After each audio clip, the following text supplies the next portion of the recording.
This is 106.1 KYVZ. Good Thursday morning. Joe Zurich visiting with meteorologist Chris Sramek at Decision Weather Now, as well as America's Weather Streaming Channel.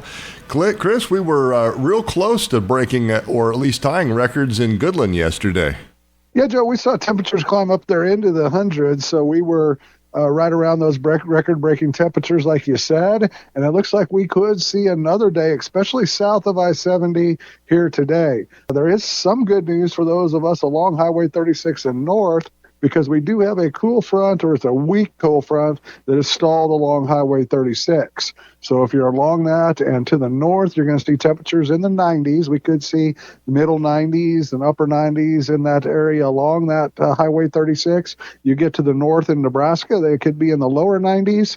And then you get south of I-70, and we could be talking temperatures 100 to 105 this afternoon, and potentially breaking those records like where we were close yesterday.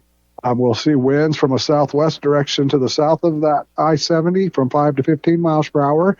If you're to the north of 36, or at least the Kansas-Nebraska border, you'll have northeast winds at 10 to 20 miles per hour. What that's also going to do is pieces of energy come out of Colorado this afternoon and evening. We could see isolated storms form along that front, along Highway 36 out from Colorado all the way to Highway 25 here in the northwest parts of the state. Those would have large hail, damaging wind. They'd be slower movers to the east. So if you got caught under one, you could have some locally heavy rain and severe weather. Those are going to be pretty hit and miss. And then the threat tomorrow becomes more wider spread as a low pressure system that's fairly strong works its way out of Colorado late in the afternoon and evening. We are expecting severe weather from 5 p.m. or after 4 p.m. through midnight tomorrow. We could have large hail, damaging winds, even a few tornadoes with this system because it does have shear and the dynamics are in place. The other threat with this storm system is that potential for heavy rain.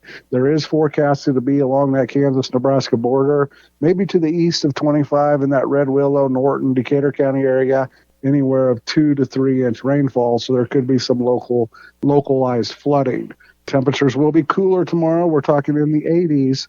And then on Saturday, we warm up into the lower 90s. Again, a severe weather threat will be in the forecast as that low pressure axis will still be in the area. But that'll be to our east of Norton-Waukene line or Highway 283. So off to our eastern parts of our area or listening area, we could have severe weather again Saturday afternoon and evening with those slightly warmer temperatures. Then on Father's Day, Monday, Tuesday, we'll see a warm-up back into the upper 90s to around 100.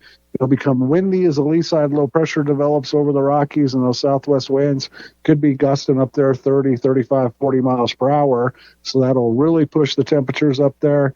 And again, we'll still have the threat for the isolated late afternoon and evening storms with the westerly fro coming out of Colorado. Those are most likely Sunday night and then again Monday afternoon and evening.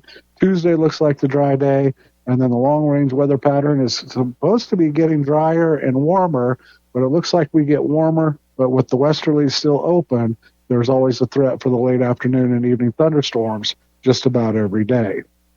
All right, once again, that's Ag Meteorologist Chris Sramek at Decision Weather Now, as well as America's Weather Streaming Channel for 106.1 KYVZ. I'm Joe Zurich.